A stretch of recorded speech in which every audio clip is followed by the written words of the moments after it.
बिस्मिल्लाहिर्रहमानिर्रहीम। अस्सलाम वालेकुम नाज़रीन, आप यूट्यूब चैनल देख रहे हैं, मैं इमरान ख़ान हूँ। नाज़रीन, जो लोग नया देख रहे हैं, जिनको इसके बारे में आइडिया नहीं है, मैं उनके लिए बता दूँ कि इंटरसेप्टर्स उन मिसाइल्स को कहते हैं जो एयर डिफेंस के लिए इस्तेमाल किए जाते हैं। ये दुनिया के अंदर अलग अलग मुल्कों ने अलग अलग सिस्टम बनाए हुए हैं, जैसे कि एस सीरीज़ है रशिया के पास, S-400, S-300। इसी तरह HQ-9 जो है वो सीरीज़ एक है चाइना के पास। पैट्रियट मिसाइल जो है एयर डिफेंस सिस्टम वो अमेरिका के पास है। इसराइल के पास जो है वो आयरन डोम के नाम से एक सिस्टम है। तो दुनिया ने अपने अपने सिस्टम बनाए हुए हैं एयर डिफेंस के लिए।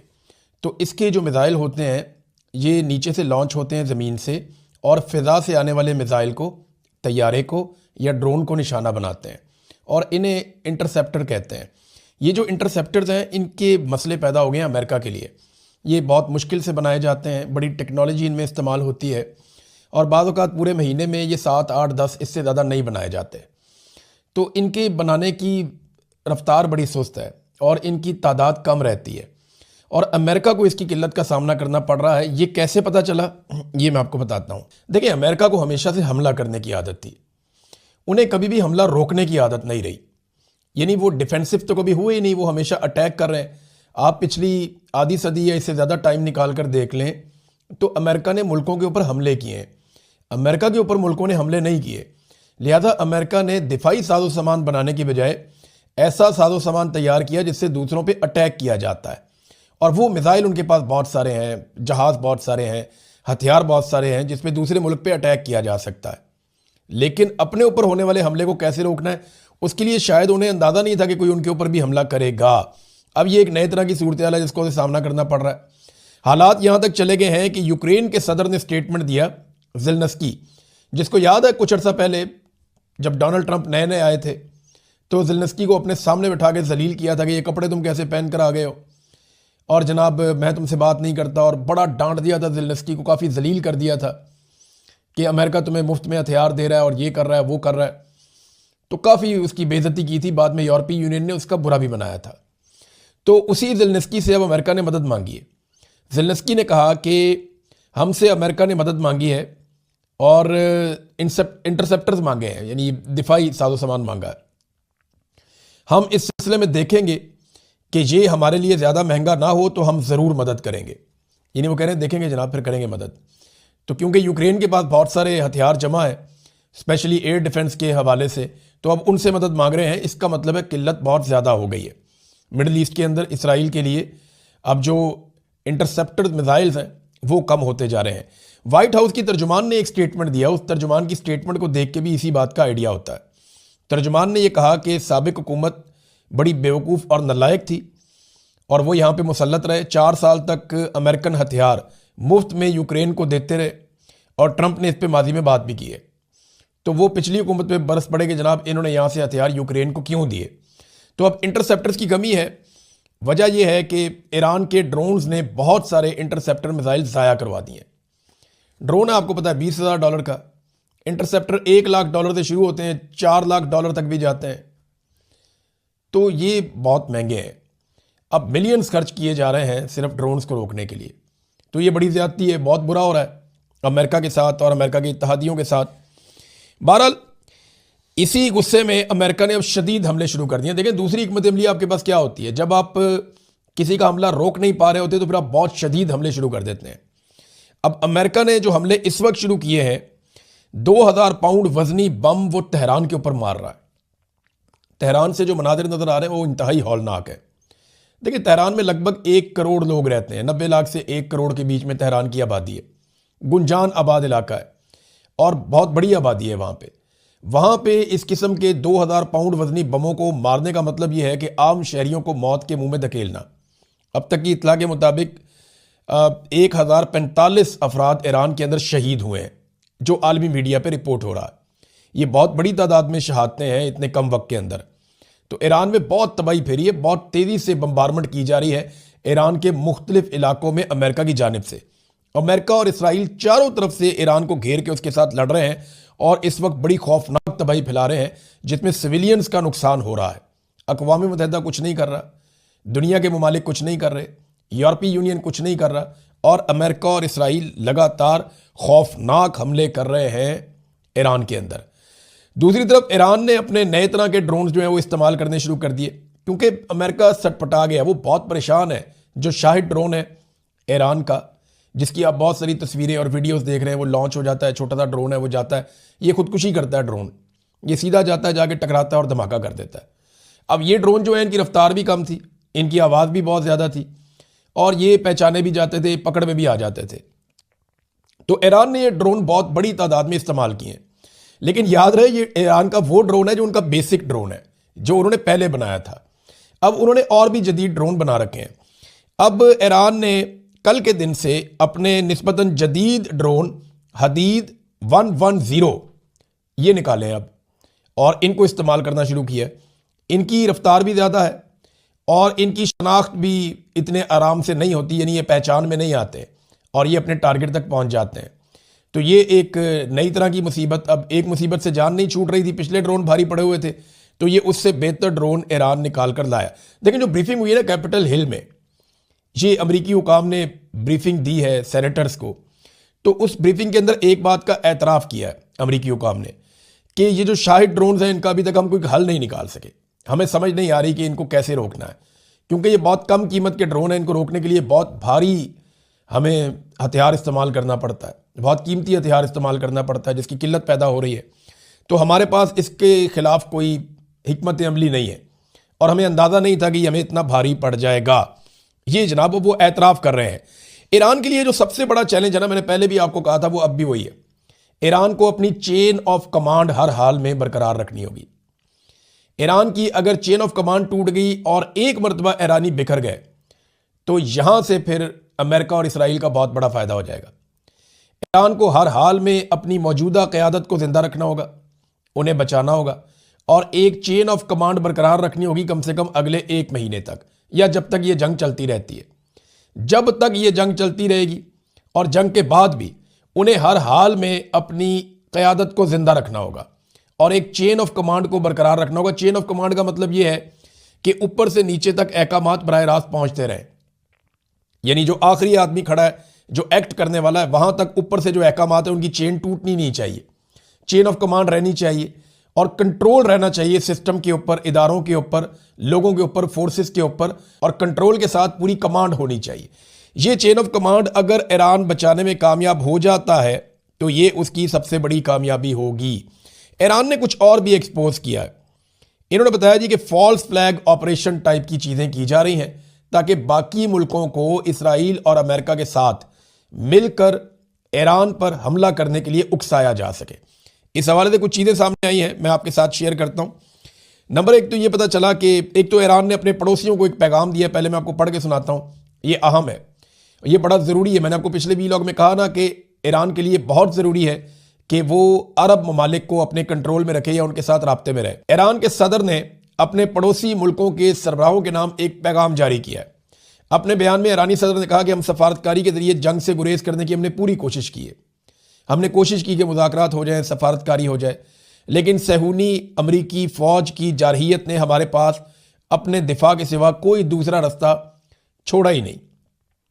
यानी हम पे इन्होंने जब अटैक कर दिया, हमें मारना शुरू कर दिया, तो हमारे पास अपना दिफा करने के अलावा दूसरा कोई रास्ता नहीं था। इन्होंने पड़ोसी मुल्कों के सरबराहों को मुखातिब करते हुए कहा कि हम आपकी खुद मुख्तारी का एहतराम करते हैं और हम ये समझते हैं कि खित्ते में अमन व इस्तेहकाम यहाँ की रियासतों की मजमूई कोशिशों से ही हासिल किया जा सकता है। ये बड़ी अक्लमंदी की है।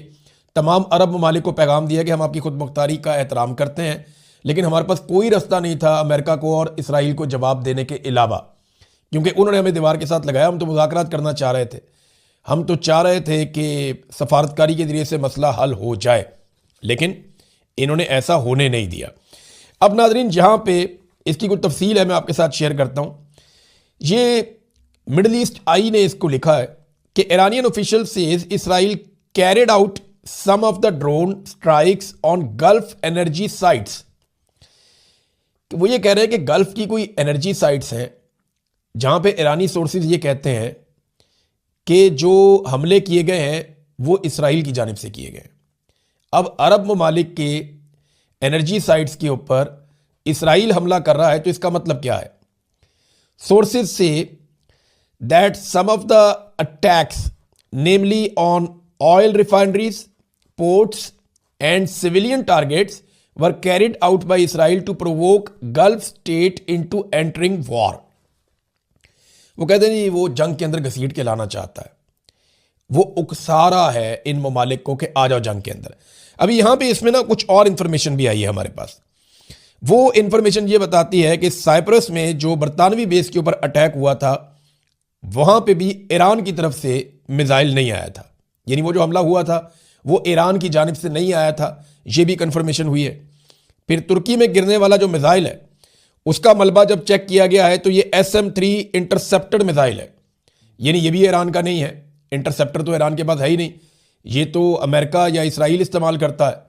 तो ये वहाँ पे आया, तो तुर्की के अंदर भी जो मलबा गिरा, तो अब कोशिश ये कर रहा है इसराइल के किसी तरह से उकसा के, और इससे पहले कुछ बंदे पकड़े गए कतर में और सऊदी अरब में जो मुसाद के लिए काम कर रहे थे, उन्हें गिरफ्तार कर लिया गया और वो बम लगाने के मंसूबे बना रहे थे इन दोनों मुल्कों में, और वो पकड़े गए।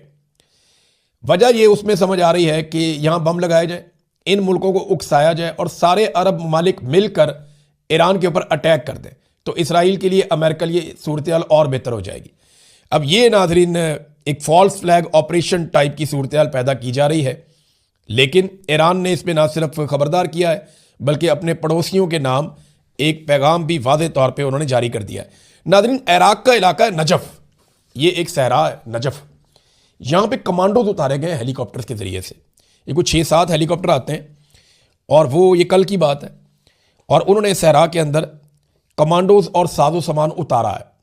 इसके बारे में जब उन्हें इन्फॉर्मेशन मिली तो उन्होंने अपनी जासूसों की एक टोली रवाना की, अपनी फ़ौज की, इराक ने, इराकी ऑफिशियल्स ने, कि जाके चेक करके आओ कि ये कौन लोग हैं, और उस टोली के ऊपर अटैक हो गया जिसमें 2 लोग उनके शदीद ज़ख्मी हो गए और एक फ़ौजी उनका जाँ बहक हो गया। तो इराक इसके ऊपर इन्वेस्टिगेशन कर रहा है। अब जो अब तक इसके बारे में पता चला है, ये कन्फर्मेशन नहीं है, लेकिन ये पता चला है कि ये अमेरिकन और इसराइली कमांडो हो सकते हैं जिन्हें साजो सामान के साथ उतारा गया है, या कोई और मलेशिया हो सकती है जिनके लोग उनके लिए काम कर रहे हैं अमेरिका और इसराइल के लिए। बहरहाल हेलीकॉप्टर के ज़रिए से इनको उतारा गया है और इनके पास जदीद आलात हैं, कुछ साजो सामान है जंगी, और बहुत मुमकिन है ये कि मलेशिया जो लड़ना चाह रही हैं ईरान के साथ, ये उनको हथियार फराहम करें और जो निगरानी के आलात हैं वो भी यहाँ पे इस इलाके में लगाए जाएँ ताकि ईरान के ख़िलाफ़ इस सारी सूरत हाल को इस्तेमाल किया जा सके। तो देखें, ये ईरान के ऊपर कुर्दों ने भी अटैक किया है, और जो कुर्द हैं ये बड़े सख्त गिर हैं, बड़े ज़बरदस्त लड़ते हैं और शानदार लड़ाके हैं। ये सलाहुद्दीन अय्यूबी जो है वो कुर्द थे और इन्होंने यरूशलेम को फतह किया था। तो कुर्द बड़े लड़ाका हैं, बड़े शानदार लड़ने वाले लोग हैं। तो कुर्द जो है ना, ये तुर्की की, ईरान की, ये जो सरहदी इलाके हैं, कुछ इराक, कुछ शाम, ये इन इलाकों के अंदर ये बसते हैं। तो कुर्दों ने अटैक शुरू कर दिया है और उनको भारी हथियार फराहम किए गए हैं अमेरिका की जानिब से, इत्तेहादियों की जानिब से, कि ईरानी फोर्सेस के ऊपर अटैक करो। तो वहाँ पे एक जंग जैसी सूरत हाल लग गई है और इस सूरत हाल में अमेरिका की जानिब से फ़िज़ाई मदद भी की जा रही है, इसराइल की जानिब से फ़िज़ाई हमले भी किए जा रहे हैं। जहाँ पे कुर्दों को मुश्किल आती है वहाँ पे हमले किए जाते हैं। तो ईरान को चारों तरफ से घेर के मारने की कोशिश कर रहे हैं इसराइल और अमेरिका। देखिए, हम आपको ये तो बताते हैं कि ईरान के हथियार काबू नहीं आ रहे, हम ये भी बताते हैं कि वहाँ पैसे का मुवाजना भी कोई नहीं है, ईरान बहुत सस्ते में काम निपटा रहा है। हम ये भी बताते हैं कि कम वसाइल के बावजूद ईरान ने बड़ी मुश्किल सूरत हाल के बावजूद बड़ा अच्छा परफॉर्म किया है। लेकिन हमें ये याद रखना पड़ेगा कि आज भी ज़्यादा नुकसान ईरान का हो रहा है, आज भी एक बड़ा नुकसान हो रहा है। माली एतबार से अगर आप देखें तो गल्फ ममालिक का बहुत नुकसान हो गया, $3 अरब का तो सीधा सीधा इसराइल का नुकसान हो गया, और बाकी जो नुकसान हो रहा है उसका तखमीना बाद में लगा लेंगे। जो अमेरिकन का नुकसान हो रहा है वो आपके साथ है, और जो क्रेडिबिलिटी इनकी जा रही है, जो इज्जत इनकी ख़राब हो रही है, वो भी आपके सामने। अमेरिकन तैयारे भी एक एक करके गिर रहे हैं। तो ये अमेरिका के लिए बड़ी शर्मिंदगी वाली सूरत हाल है। नाजरीन, पुतिन भी अब मैदान में आ गए हैं, क्योंकि देखें जो इन्हिसार है ना गैस का, यूरोपीय यूनियन देखें वो बहुत काम करते हैं, उनकी बहुत सारी फैक्ट्रियाँ चलती हैं, बहुत सारा बिजनेस करते हैं पूरी दुनिया में। तो यूरोपीय यूनियन के जो ममालिक हैं वो बड़े तरक्की याफ्ता ममालिक हैं और उन्हें गैस की ज़रूरत है। अब वो गैस की ज़रूरत पूरी करते हैं, कुछ नॉर्वे से लेते हैं, कुछ अमेरिका से लेते हैं, कुछ अज़रबैजान से लेते हैं, कुछ रशिया से लेते हैं। और रशिया से उन्होंने गैस लेना कम किया था। रशिया की गैस पाइपलाइन आती है बाकायदा यूरोपीय यूनियन तक, रशिया से लेकर। तो रशिया की गैस उन्होंने कोशिश की कि वो कम खरीदें और कतर से गैस लेना शुरू करें, ताकि रशिया को यूक्रेन के साथ लड़ाई करने के बदले में थोड़ा सबक सिखाया जा सके। अब हुआ यह है कि कतर से तो गैस आना बंद हो गई। कतर ने पाकिस्तान के साथ भी अपना मुआहदा मुअत्तल कर दिया। ये पाकिस्तान के लिए एक नई मुसीबत बन गई है। लड़ाई उधर हो रही है, मुसीबत पाकिस्तान के लिए बन रही है, क्योंकि पाकिस्तान ने कतर के साथ 5 अरब और 60 करोड़ डॉलर का एक मुआहदा कर रखा था एलएनजी का, और हर महीने कोई 9 कार्गोज आते थे एलएनजी के, जो हम सप्लाई देते हैं पूरे पाकिस्तान में, कारखानों को भी, फैक्ट्रियों को और आम शहरियों को। तो यही गैस इस्तेमाल होती है पाकिस्तान में। अब हुआ यह है कि कतर ने वो मुआहदा मुअत्तल कर दिया, एक शक का फ़ायदा उठाते हुए कि नागहानी हालात अगर हो जाएं तो वो मुअत्तल कर सकते हैं। तो उन्होंने मुअत्तल कर दिया, जी हालात ऐसे नहीं है, हमने गैस की प्रोडक्शन कम कर दी है, लिहाजा पाकिस्तान को अब गैस फराहम नहीं की जाएगी। ये पाकिस्तान के लिए एक एनर्जी का बहुत बड़ा क्राइसिस आ सकता है आने वाले दिनों में। हमारी इंडस्ट्री बहुत बुरी तरह मुतासिर हो सकती है। चले इस पर हम बात करते हैं, लेकिन वापस आ जाएं कि क्योंकि जब गैस की कमी पैदा हुई, कतर से गैस नहीं आ रही, तो यूरोपीय यूनियन के अंदर गैस की कीमत एकदम बढ़ गई। अब यहां पे प्यूटन ने दबाव बढ़ाने के लिए ये स्टेटमेंट दिया है, और ये मैदान में आ गया प्यूटन भी, और उन्होंने कहा कि उनका मुल्क यूरोप को कुदरती गैस बंद करने पर गौर करेगा, ताकि वो यूरोप के मुकाबले में बेहतर मुल्कों को गैस फराहम कर सकें। तो अब जबकि उनको ज़्यादा गैस की ज़रूरत है और रशिया ये धमकी लगा रहा है, तो इसका मतलब क्या है? इसका मतलब ये है कि जो भी यूरोपीय मुल्क ईरान के खिलाफ जंग में जाएगा, वहां से रशिया इनकी गैस बंद कर देगा। तो एनर्जी की ज़रूरत तो सबको रहती है। आपनाए हरमस के बंद होने से पूरी दुनिया के अंदर रोला बना हुआ है।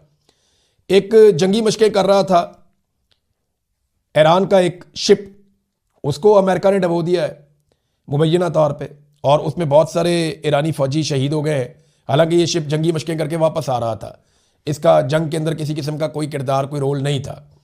लेकिन देखें, जितने भी आलमी इखलाकी या कवानीन या दूसरी चीज़ें, उनको तो पसे पुश डाल दिया ना, वो तो फ़र्क कर दिया। और जंग में आपको पता है पहला कत्ल सच का हो जाता है। तो यही इस वक्त हो रहा है, जिसकी लाठी उसकी भैंस, और एक दूसरे को मार रहे हैं। नाज़रीन, 2 खबरें और हैं मेरे पास। एक खबर तो ये है कि अमेरिका ने पाकिस्तान से भी एमरजेंसी के अलावा अपना बाकी सारा अमला उनके ख़ानदानों समेत निकालना शुरू कर दिया, बल्कि अहकाम जारी कर दिया, निकल जाओ पाकिस्तान से भी। ऐसा क्या होने जा रहा है कि अमेरिका पाकिस्तान से भी अपना अमला निकाल रहा है? ये बात समझ में आने वाली नहीं है।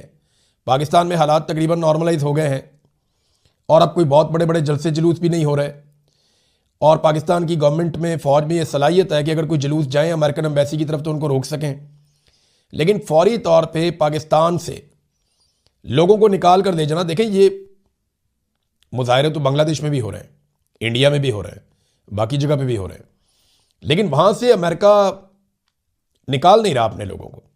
अमेरिका ने मिडिल ईस्ट से अपने लोगों को निकाला और पाकिस्तान से अपने लोगों को निकाल रहा है। ऐसा क्या करने जा रहा है पाकिस्तान या अमेरिका यहाँ पे, जिसकी वजह से उन्होंने पहले से ही अपने शहरियों को पाकिस्तान से निकालना शुरू कर दिया है, सिर्फ एमरजेंसी स्टाफ पाकिस्तान में छोड़ दिया है? इसका जवाब अभी हमारे पास नहीं है, लेकिन हो सकता है कि आने वाले दिनों में हमारे पास इसका जवाब हो। लेकिन एक चीज़ हुई है डोनाल्ड ट्रंप की इस हरकत से, देखिए पूरा का पूरा अमेरिका परेशान हो गया। अमेरिकन शहरी, अमेरिकन सियासतदान, अमेरिकन मीडिया, उनके एक्टिविस्ट, उनके दिफाई तजिया करो, सारे सर पकड़ के बैठे कि डोनाल्ड ट्रंप ने बगैर किसी प्लानिंग के इतनी बड़ी कार्रवाई डाल दी, अमेरिका के ऊपर अटैक कर दिया। लेकिन सेनेट ने फिर भी फ़ायदा दिया डोनाल्ड ट्रंप को। वहाँ 100 वोटों की गिनती होती है, वहाँ ये कहा गया कि कांग्रेस से मंजूरी के बगैर डोनाल्ड ट्रंप जंग ना करे। ये करारदाद लाई गई, लेकिन इसको मुस्तरद कर दिया गया। 52 वोटों से डोनाल्ड ट्रंप को फ़ायदा हुआ और उसकी बचत हो गई। लेकिन इसके बावजूद अमेरिका में डोनाल्ड ट्रंप की साख को बहुत नुकसान पहुंचा। अब उसको फेस सेविंग चाहिए।